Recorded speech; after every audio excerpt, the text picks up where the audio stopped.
Lewis revival, what happened? When God stepped down, suddenly, men and women all over the parish were gripped by the fear of God. Now, how did it happen? This to me is an interesting story, and I want to tell it in full. One evening, an old woman, 84 years of age and blind, had a vision. Now, don't ask me to explain this vision because I cannot. But strange things happen when God begins to move. And this dear old lady in the vision saw the church of her fathers crowded with young people. And she saw a strange minister in the pulpit. She was so impressed by this revelation, because a revelation it was. She sent for the minister and told her story. The parish minister was a God-fearing man, a man that longed to see God working. Oh, he had tried ever so many things to get the youth of the parish interested, but not one single teenager attended the church. That was the situation. Well, what had this dear old lady to say to him? I'll tell you what she said. I'm sure, Mr. Mackay, that you're longing to see God working. What about calling your office bearers together and suggest to them that you spend 2 nights a week waiting upon God? You've tried mission. You've tried special evangelists. Mr. Mackay, have you tried God? Oh, I tell you, this is a wonderful old woman. So he meekly obeyed and said, yes, I'll call the session together, and I will suggest that we meet on Tuesday night and Friday night, and we'll spend the whole night in prayer. I tell you, dear people, here were men that meant business. The dear old lady said, well, if you do that, my sister and I will get on our knees at 10 o'clock on Tuesday, 10 o'clock on Friday, and we'll wait on our knees till 4 o'clock in the morning. I tell you, this puts us to shame. So they went to prayer, and I want to mention that they had but one promise from God, and that promise they pledged. I will pour water on him that is thirsty, floods upon the dry ground. That's God's promise. And in their prayers, according to the minister, they would say again and again, God, you're a covenant-keeping God, and you must be true to your covenant engagement. The praying and the meetings continued for several months, until one night a very remarkable thing happened. They're kneeling among straw in the barn of a farmhouse, when suddenly one young man rose and read part of Psalm 24. Who shall ascend the hill of God? Who shall stand in his holy place? He that hath clean hands and a pure heart, who hath not lifted up his soul to vanity, nor sworn deceitfully, he shall receive the blessing of the Lord.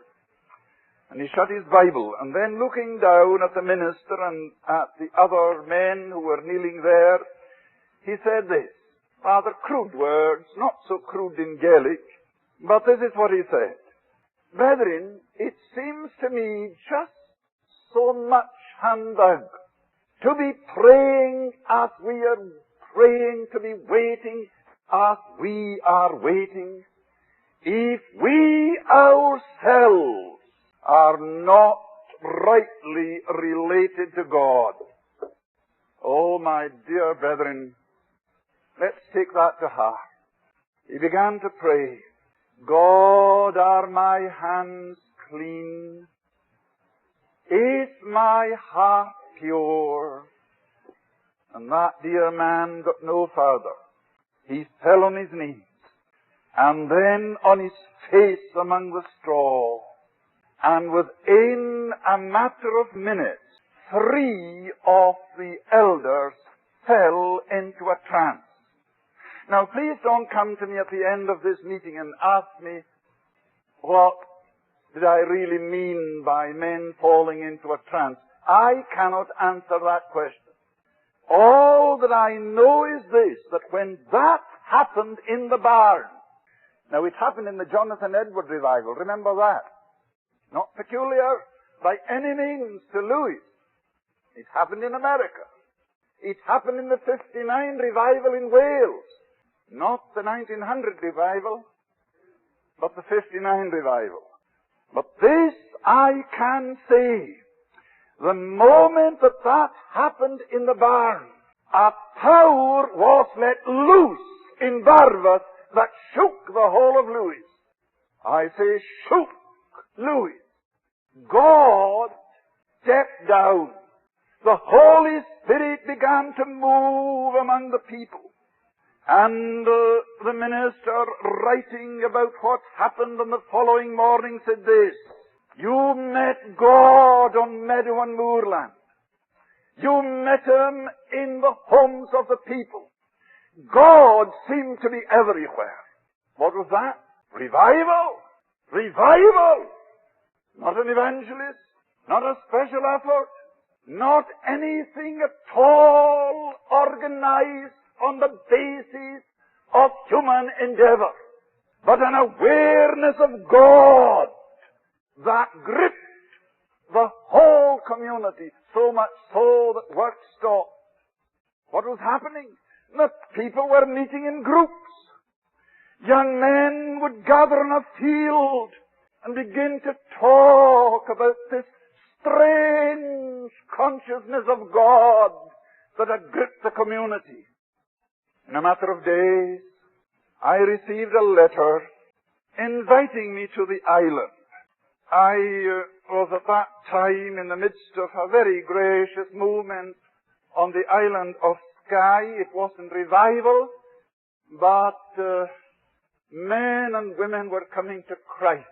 And God was glorified in the number of prominent men who found the Savior at that time, but it wasn't revival. I imagine that in Canada or in America they would refer to it as a big revival. But it was definitely a move of God. So I received this invitation to come to Lewis for 10 days, and I wrote back to say that it wasn't possible for me to do that because I was involved in a holiday convention on this island, and the speakers were arranged and accommodation in the different hotels for the people that were coming from all over Britain. And I cannot take time to tell you how that convention had to be cancelled, largely because the tourist board took the hotels over my head for a special Sky Week that they were going to have. So I had to cancel everything. However, the minister received the letter and he went to the old lady with me and read the letter to her. And this is what she said: Mr. Mackay, that is what man is saying, but God has said something else and he'll be here within a fortnight. And I tell you, the convention wasn't cancelled then, but she knew. Oh, my dear people, listen, the secret of the Lord is with them that fear Him. And she knew God's secret. Well, I was on the island within 10 days to spend 10 days among the people. I was met at the pier by the minister and 2 of his office bearers. Just as I stepped off the boat, an old elder came over to me and faced me with this question: Mr. Campbell, may I ask you this question? Are you walking with God? Oh, here were men who meant business. Men who were afraid that a strange hand would touch the ark? Are you walking with God? Well, I was glad to be able to say, well, I think I can say this, that I fear God. The dear man looked at me and said, well, if you fear God, that will do. And then the minister turned and said, we're sure, Mr. Campbell, that you're tired, and you must be longing for your supper, and supper will be ready for you in the manse. But I wonder if you would address a meeting in the parish church just on the way to the manse to show yourself to the people. There'll be a fair congregation. I'm not saying a great number, but, anything between 200 and 300, I expect. You see, there's a movement among us. Well, it will interest you, dear people, to know that I never got that supper, because I didn't arrive at the manse until 20 minutes past 5 in the morning. I went to the church. Now, this is the interesting bit, because it deals with the outbreak of God in supernatural power, the God of miracle revealing himself in revival. I preached in the church to a congregation of about 300, and I would say a good meeting, a wonderful sense of God, something that I hadn't known since the 1921 movement in Middlegyle, but nothing really happened. And I pronounced the benediction. And I'm walking down the aisle when this young man came to me and said, nothing has broken out tonight, but God is hovering over us. He's hovering over us midday, and he'll break through any moment. Well, I must be perfectly honest. I didn't feel anything. But you see, here was a man much nearer to God than I was. Oh, he knew the secret. We're moving down the aisle, and the congregation is moving out.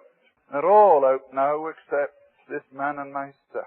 He lifted his two hands and started to pray.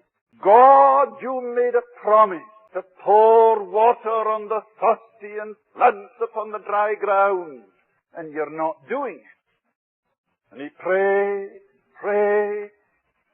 and prayed again, until he fell again onto the floor in a trance. He's lying there. I'm standing beside him for about 5 minutes, and then the door of the church opened, and the session clerk came in. Mr. Campbell, something wonderful has happened. Revival has broken out. Will you come to the door and see the crowd that's here? 11 o'clock, Matthew. 11 o'clock. And I went to the door, and there must have been a congregation of between 600 and 700 people gathered round the church. This dear man stood at the door and suggested that we might sing a psalm. He gave out Psalm 102, when Zion's bondage God turned back, as men that dreamed were we. Then filled with laughter was our mouth, our tongue with melody. And they sang, and they sang, and they sang. And in the midst of it I could hear the cry of the penitent. I could hear men crying to God for mercy. And I turned to the elder and said, I think we had better open the doors again and let them in. And within a matter of minutes, the church was crowded at 11:45. Now, where did the people come from? How did they know that a meeting was in progress in the church? Well, I cannot tell you. But I know this, that from village and hamlet, the people came. Were you to ask some of them today, what was it that moved you? They couldn't tell you. Only that they were moved by a power that they could not explain, and the power was such as to give them to understand and see that they were hell-deserving sinners. And of course, the only place they could think of where they might find help was at the church. And here they were, between 600 and 700. There was a dance in progress that night in the parish, and while this young man was praying in the aisle, the power of God moved into that dance. And the young people, over 100 of them, fled from the dance as though fleeing from a plague. And they made for the church. And when I endeavored to get up into the pulpit, I found the way blocked with young people who had been at the dance. When I went into the pulpit, I found a young woman, a graduate of Aberdeen University, who was at the dance. And she's lying on the floor of the pulpit crying, "Is there mercy for me? Is there mercy for me? Is there mercy for me?" God was at work, and Peggy's vision, now actual and real. A church crowded with young people, as well as old. Well, that meeting continued until 4 o'clock in the morning. As I was leaving the church, a young man came. Oh, he's not a Christian, but he's a God-fearing young man, and told me this story. "Mr. Campbell, there must be anything between 200 and 300 people at the police station. They're gathered there, and some are on their knees." Now, I can't understand this. Now, he wasn't in the church, you see. But here, a crowd of men and women from a neighboring village, 5 and 6 miles away, were so moved by God that they found themselves moving to the police station because the constable there was a God-fearing and well-saved man. And just next to the door, Peggy's cottage. They were there, and this young man begged of me to go along to the police station. And I went along, and I shall never forget what my ears heard and my eyes saw that morning. Young men were kneeling by the roadside. I think just now of a group of half a dozen. One of them under the influence of drink, and his old mother kneeling beside him and saying, "Oh, Willie, Willie, are you coming at last? Willie, Willie, are you coming at last?" And Willie today is the parish minister of Ugan. And from the group of young men who sought the Lord that night, there are 9 in the ministry today. God moved. My dear people, that's revival.